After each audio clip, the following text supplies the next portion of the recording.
In a significant turn of events, the United States has reportedly reached out to China expressing a desire to discuss the contentious tariffs imposed during Donald Trump's administration, which currently sit at an alarming 145%.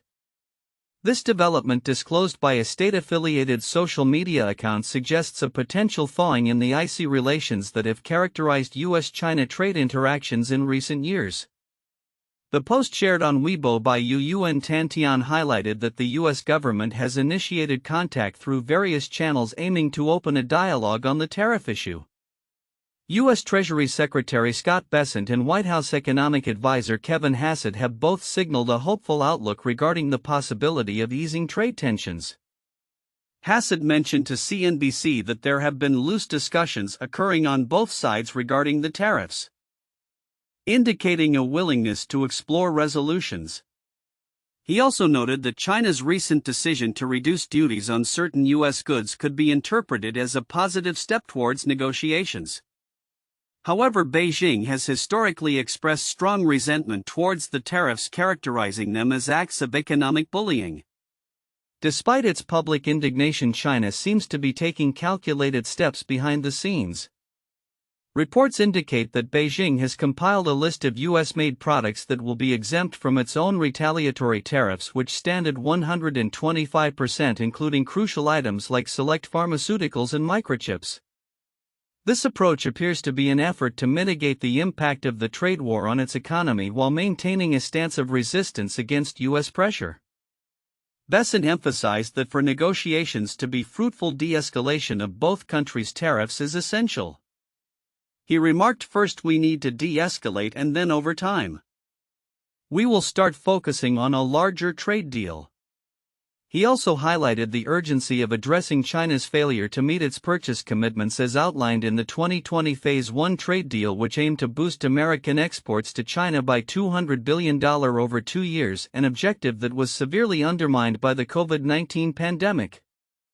The repercussions of the tariffs have been dire for China, with Nomura Securities estimating that a drastic 50% decline in exports to the U.S. could result in approximately 16 million job losses in the Chinese economy. Bessent pointed out the asymmetry in trade dependency, noting that China exports to the U.S. 5 times more than the reverse, which places significant pressure on its manufacturing sector as it heads into the critical holiday season. Despite this pressure, China's official stance remains one of defiance.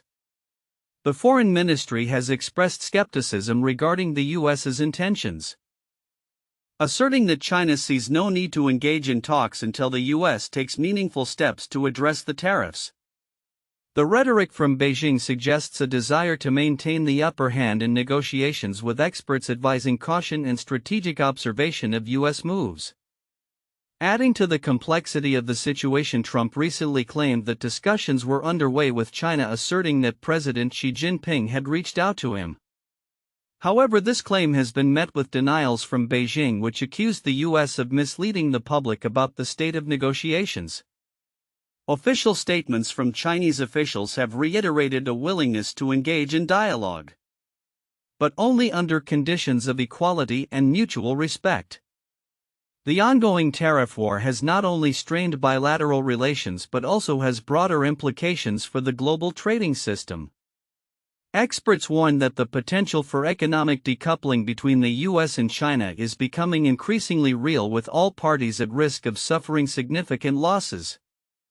The instability fostered by unilateral tariff measures has led to a resurgence of regional trade agreements as nations seek to safeguard their economies from the fallout of U.S. protectionism. Looking forward, the path to resolution remains fraught with challenges, as tensions mount and both sides dig in their heels. The fate of global trade hangs in the balance. The willingness of both nations to engage in constructive dialogue will be crucial in determining not only their economic futures but also the stability of the international trading system.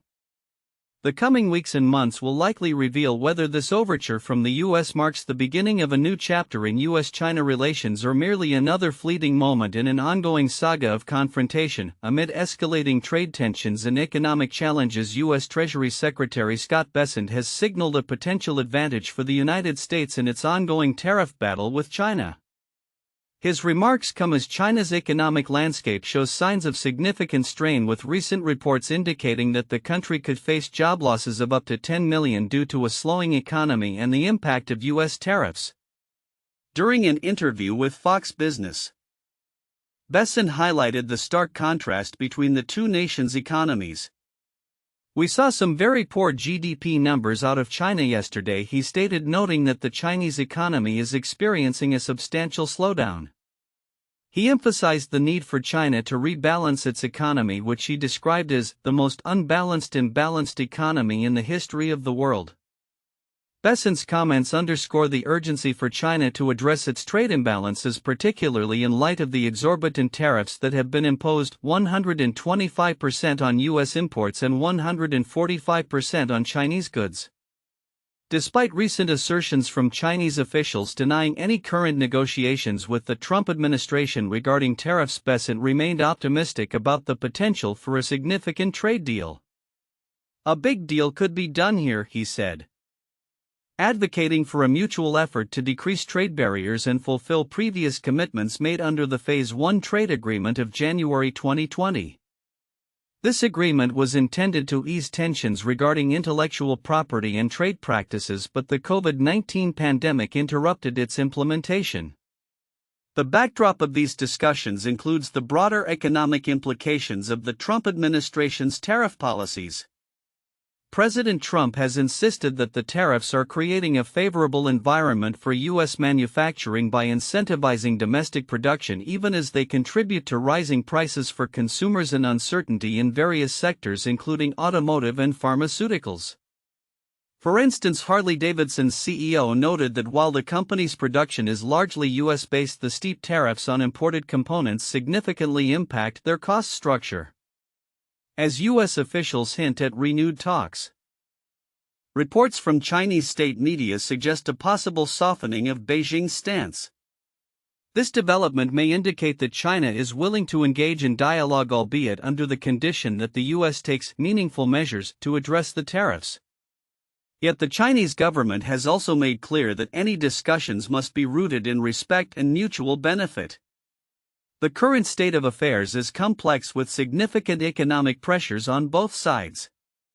The U.S. has seen a drop in cargo shipments from China, which has raised concerns about supply shortages and layoffs in sectors dependent on these imports. Companies like UPS have announced job cuts in anticipation of lower shipping volumes, while others are bracing for the impact of ongoing tariff-related price increases.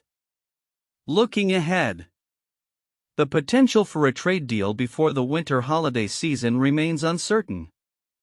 Besson's assertion that everything is on the table for the economic relationship between the U.S. and China suggests that negotiations could evolve into a more comprehensive agreement addressing both tariffs and broader trade practices. However, as both nations grapple with domestic economic challenges and external pressures, the pathway to a successful resolution remains fraught with complications. In conclusion, while the U.S. appears to hold a strategic advantage in the current economic climate, the future of U.S.-China trade relations will depend significantly on both countries' willingness to engage constructively and address the underlying issues that have led to such a tumultuous trade environment. As the holiday season approaches, businesses and consumers alike will be watching closely to see how these negotiations unfold and what impact they will have on the global economy. Recent satellite imagery has revealed that China is engaged in the construction of an expansive military complex referred to as the Beijing Military City, which analysts believe could become the world's largest command center, potentially surpassing the Pentagon in size. Spanning approximately 1,500 acres and located about 20 miles southwest of Beijing, this facility is under rapid development, raising significant concerns among U.S. intelligence officials and military analysts. The satellite images taken in February 2025 show the substantial progress of the construction, which has transformed what once appeared to be a residential area into a sprawling military installation. Analysts suggest that this complex could serve dual purposes as both a command center for wartime operations and a nuclear bunker designed to safeguard Chinese officials in the event of conflict. The size and scale of the new facility suggest it will replace the Western Hills complex as the primary wartime command facility, explained a former senior U.S. intelligence official, emphasizing the strategic implications of such a development. As tensions between the U.S. and China continue to escalate, particularly concerning Taiwan, the timing of this construction raises alarm bells. With the Chinese military significantly increasing its operations in the East and South China Seas, U.S. military leaders have noted that the maneuvers are not merely exercises but rehearsals for a potential forced reunification with Taiwan. Admiral Sam Paparow, the commander of U.S. military forces in the Pacific, described the situation as a dramatic increase in military pressure, noting that such actions could have dire economic repercussions across the region, including a potential 25% reduction in GDP for Asia. China's military ambitions have been further underscored by its rapidly expanding naval capabilities, which now include a formidable fleet of modern warships supported by advanced missile systems. This progression has led some military analysts to conclude that the Chinese military now possesses a credible chance of challenging U.S. forces in a conflict over Taiwan. As evidence of this shift, the Shandong aircraft carrier recently conducted maneuvers near Taiwan, showcasing China's intent to assert its dominance in the region. In parallel, the United States has been reinforcing its military alliances in the Indo-Pacific, conducting joint exercises with regional allies like the Philippines. However, the U.S. Navy currently faces operational strain, with 2 of its 3 carrier strike groups deployed in the Middle East, leaving only 1 positioned near the Philippines. This situation has prompted fears that the U.S. may be overextended, allowing China to act with increasing boldness around Taiwan. As the geopolitical landscape evolves, the implications of the Beijing military city and China's military posturing warrant close scrutiny. The facility's construction reflects not only China's military modernization goals but also its broader strategic ambitions under President Xi Jinping. With the Chinese People's Liberation Army aiming to become a fully modernized fighting force by 2027, the stakes in the Indo-Pacific have never been higher. The emergence of this command center and the increasing military activity near Taiwan signal a potential turning point in U.S.-China relations, as both superpowers continue to vie for influence. The prospect of military confrontation looms larger, and the response from the U.S. will be critical in shaping the future dynamics of power in the region. As we move forward, the international community will be closely watching how these developments unfold and what measures will be taken to maintain stability in the face of escalating tensions.